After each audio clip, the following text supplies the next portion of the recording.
Today we're looking at how to interpret an infrared spectrum. I'm going to explain why different bonds give rise to different peaks, how to use a datasheet to identify specific bonds and hence the functional groups in the molecule, and then we're going to finish by looking at a typical exam question, drilling down into both the technique and the wording so that you actually get the marks that you deserve for solving the problem in the first place. Before we get going, I just wanted to let you know that if you scroll down through the blurb, there's a link to a PDF which has got all the spectra that I have used in this video, and you can download it and annotate it and add it to your notes, just making life a little easier. So, what is an infrared spectrum? An infrared spectrum is essentially a plot of the percentage of infrared radiation that passes through a sample, hence the y-axis is labelled transmittance, versus the wave number of the radiation transmitted. Now, wave number is 1 over the wavelength. The units, as we can see, are centimetres to the -1. And it's directly proportional to the energy of the radiation that is being transmitted.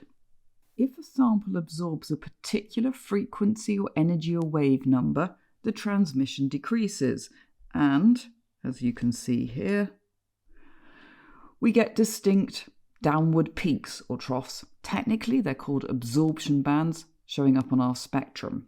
And as again, you can see, they might be broad, they might be sharp, and they vary in intensity from, well, here we've got a very intense peak, and there, for example, we have a very not intense peak. The peaks or absorption bands are characteristic of the frequency of infrared radiation needed to increase the vibrational energy of specific bonds. What do I mean by that? Well, this is a spectrum of ethanol. Ethanol consists of 2 carbon. We've got carbon-hydrogen bonds. We've got a carbon to oxygen bond and an oxygen to hydrogen bond. Now, we can look up the actual information on a data sheet, but carbon-hydrogen bonds, single bonds stretching, show up as a sharp peak round about 2950, 2980 centimetres to the -1. So the infrared radiation that's been absorbed at this particular frequency has been used by the molecule to cause the carbon-hydrogen bonds to vibrate more strongly. Now, wording is really, really important here. If you wrote in an exam that the peak is a result of bonds vibrating, you will get no marks because our bonds are always vibrating. By absorbing specific frequencies of energy, our bonds start to vibrate more strongly. So that is one to go on a post-it note and put into your notes. Vibrational energy levels in molecules are quantized. So if that was vibrational level 0, 1, 2, 3, and so on, we can see that in order for a bond to move from one vibrational level to the next, we have got to absorb exactly the right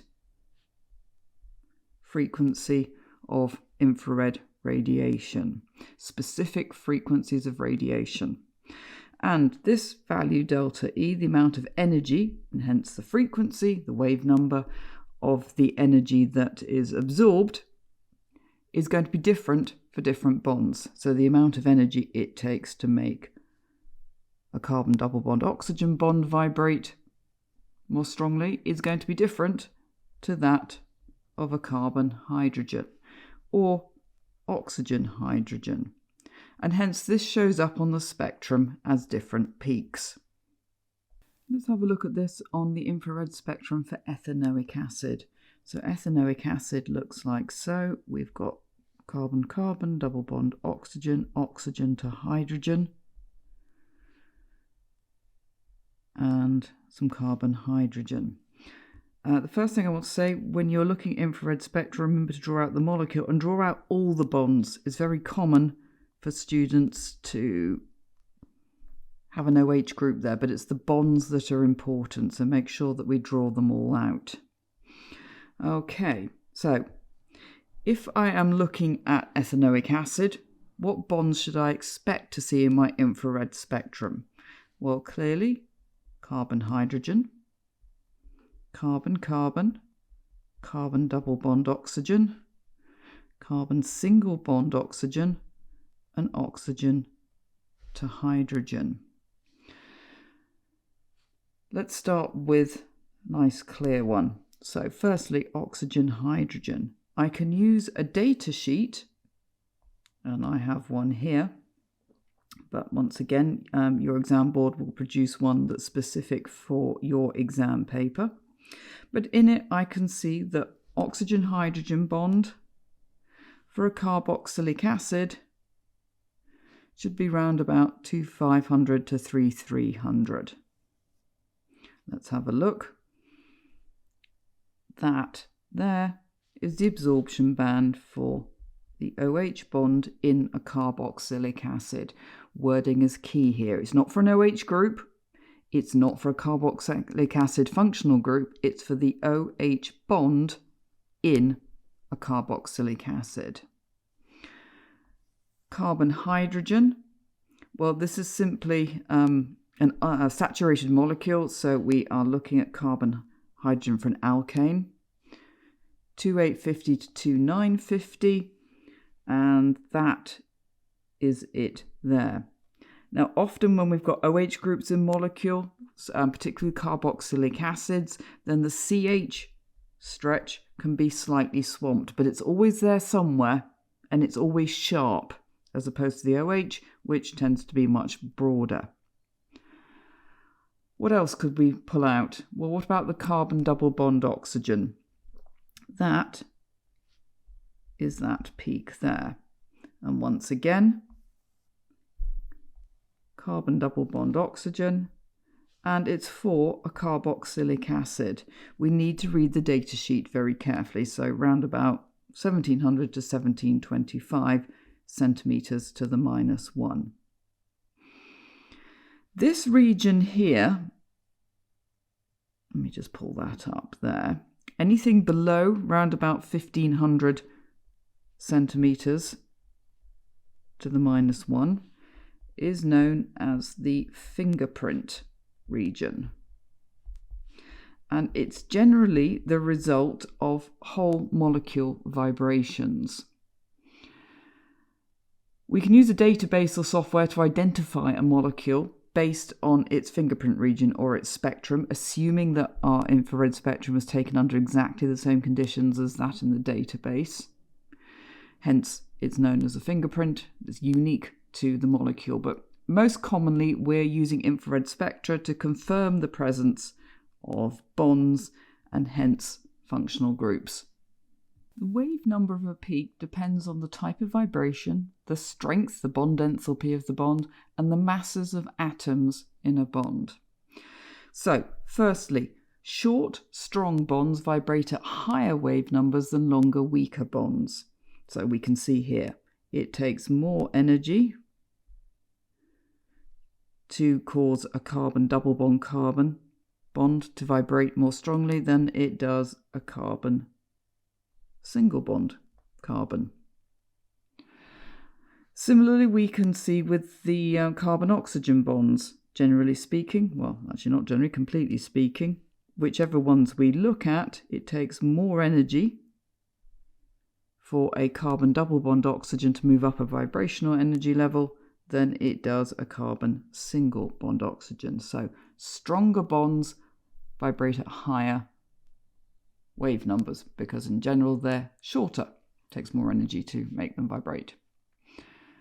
Bonds involving atoms with a low mass also vibrate at a higher wave number. So if we take our carbon-hydrogen, hydrogen is an atom with a very small or low mass. So the amount of energy or the wave number for a carbon single bond hydrogen to vibrate is right up there, almost at 3,000 centimeters to the -1. If we swap that hydrogen for an oxygen, okay, so we're going for a heavier atom, then as we can see, it's vibrating at a lower wave number. And if we swap the oxygen, say, for a chlorine, chloroalkane, so here the X stands for chlorine. Chlorine is a heavier atom than oxygen, and we are vibrating at a lower wave number still. So just summarizing that, if we go back to our spectrum for ethanol, we can see here that we have got high wave number peaks for strong bonds with low mass atoms, and weaker bonds with higher mass atoms are vibrating at a lower wave number. And then we've got this useful little chart here that is in most textbooks, so you can look it up there, which is showing us the approximate ranges for different bonds. In terms of explaining the intensity of individual peaks or absorption bands, the general rule, and it is pretty general, is that more intense peaks are the result of the vibrations of more polar bonds. Hence, if we have a look at the OH bond and the carbon single bond oxygen, they have absorbed almost all of that particular wave number frequency of infrared radiation that's been shone on the sample. Remember that the y-axis is transmittance. So up here, 100% transmittance means that all of the radiation has passed through the sample. 20% transmittance means that 80% of that particular wave number of radiation has been absorbed. Now, the precise position of peaks in the infrared spectrum depends on the environment of the bonds in a molecule. What do I mean by that? Well, let's take a carbonyl bond, C double bond O. In an aldehyde, it's positioned at the end of the molecule. The carbon is bonded simply to a hydrogen atom. That is a different environment from where we find the carbonyl group, the C double bond O, in a ketone, for example, where that carbon is bonded to two methyl groups.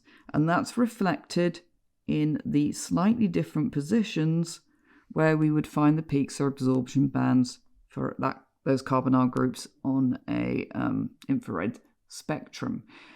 Message here, read the data sheet really carefully and read your spectrum really carefully. Let's start by having a look at Let's have a look at a few examples. I'm going to start with the basic alkane hexane. Hexane, we've got carbon single bond carbon and carbon hydrogen bonds. Now, if we remember, bonds can vibrate in different ways. We can have symmetric and asymmetric stretching and also bending vibrations. These are going to require different frequencies of infrared radiation to make these happen, so their peaks are going to show up at different wave numbers.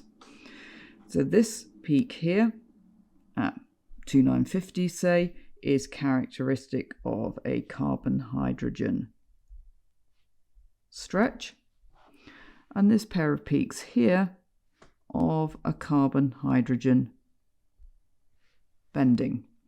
In the first video in this infrared series, I go into a bit more detail about different types of bond vibration. Let's compare that with hexene. So, come on, move over. There's hexene. We have got carbon double bond carbon, but we've also got the same carbon hydrogen bonds, and we can see that here we've got the peak there for the carbon hydrogen stretch. We've got the pair of peaks here for the carbon hydrogen bending, and if we were to use the data sheet, we would see that this peak, which has appeared here, which is which is not on the spectrum for hexane, is due to the carbon double bond carbon. Exam questions commonly ask us to identify the position of a carbonyl group, the C double bond O. Butanone is an example of a ketone, and we get a very strong peak, strong in terms of intensity, for the C double bond O at around about 1720 centimeters to the -1. And once again here we have got our carbon-hydrogen stretch. Generally speaking, we're not looking in this part of the spectrum because it's a fingerprint region. It tends to be very messy. It's hard to find particular peaks and bonds, except perhaps the carbon single bond oxygen. And finally, I'd like to look at an amine. This doesn't come up very often, but sometimes when we're making comparisons. Once again, we have got our very intense peak for the carbon-hydrogen stretching. But this is what I wanted to look at, NH. The NH bonds vibration happens at a high wave number. It's a very polar bond. Hydrogen's a small atom.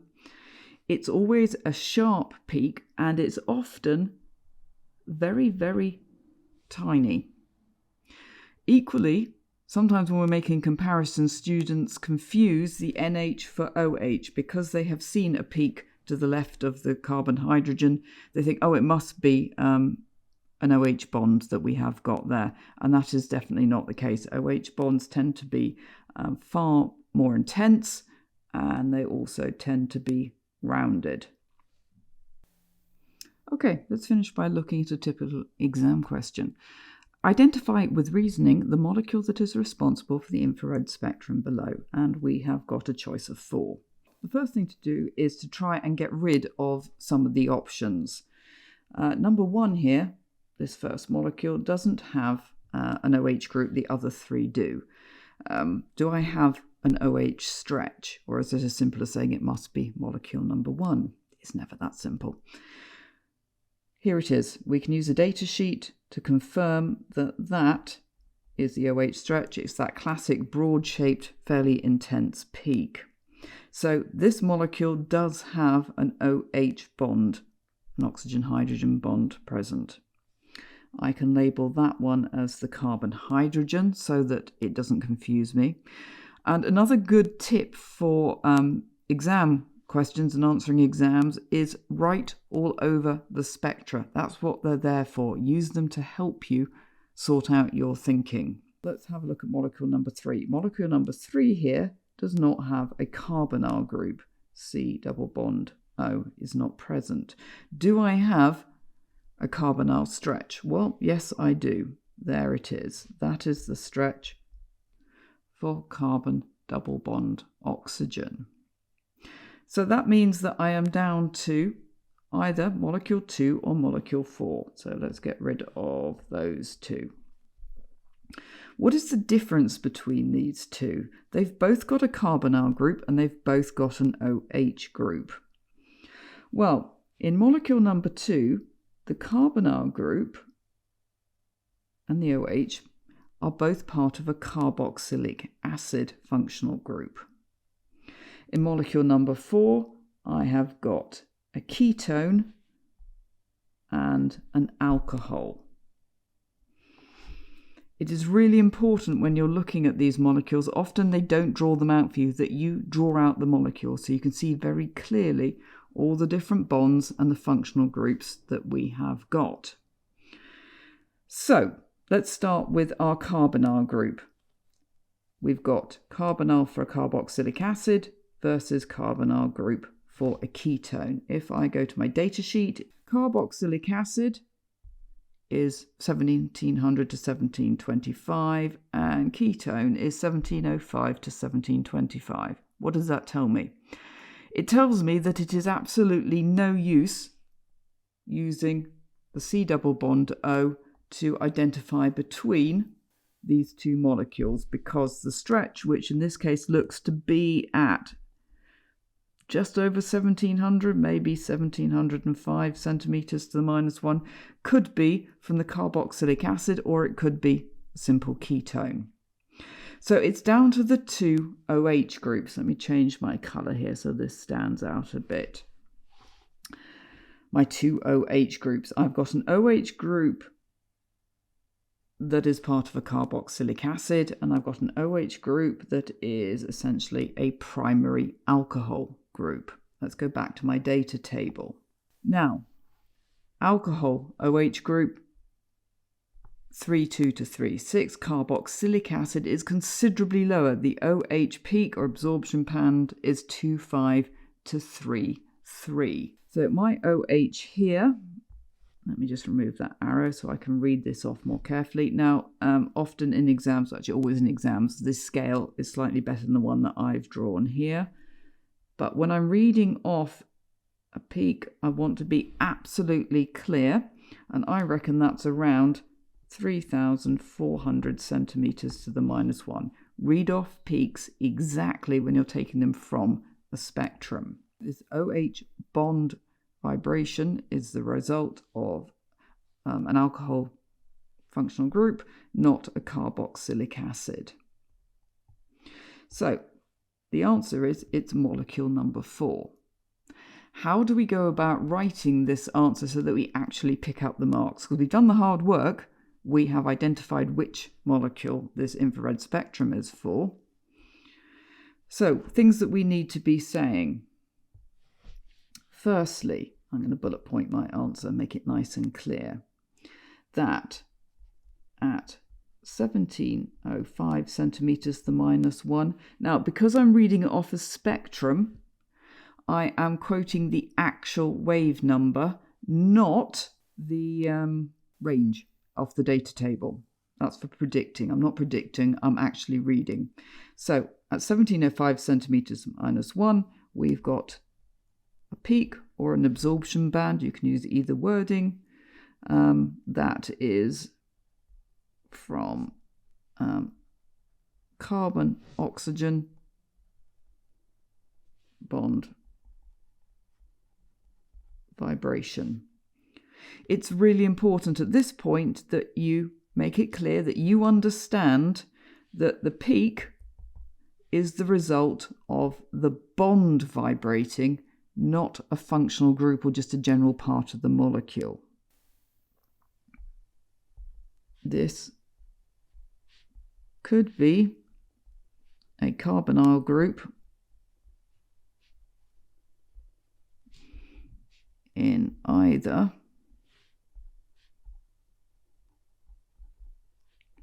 a carboxylic acid or a ketone.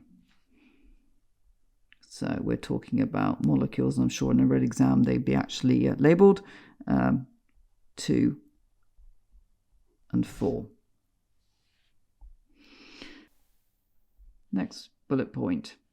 At 3,400 centimeters to the -1, we have a peak from an OH. And once again, I've made it really clear in my answer by putting in the bond that I know that the peak is the result of a bond vibrating. Too many students would write a peak from an OH group, and that gets no marks because it's not technically correct. This is from a primary alcohol.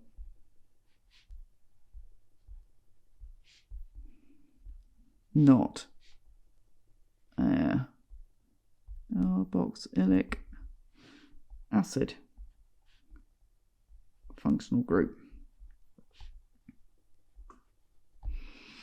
And then my conclusion, therefore, it is the infrared spectrum for molecule 4. If this question were worth a whole ton of marks, then you might also like to explain in your answer why it can't be molecule number 1, doesn't have an OH group, and molecule number 3 doesn't have a carbonyl group. But that's the gist of it. So in summary, let's be really clear.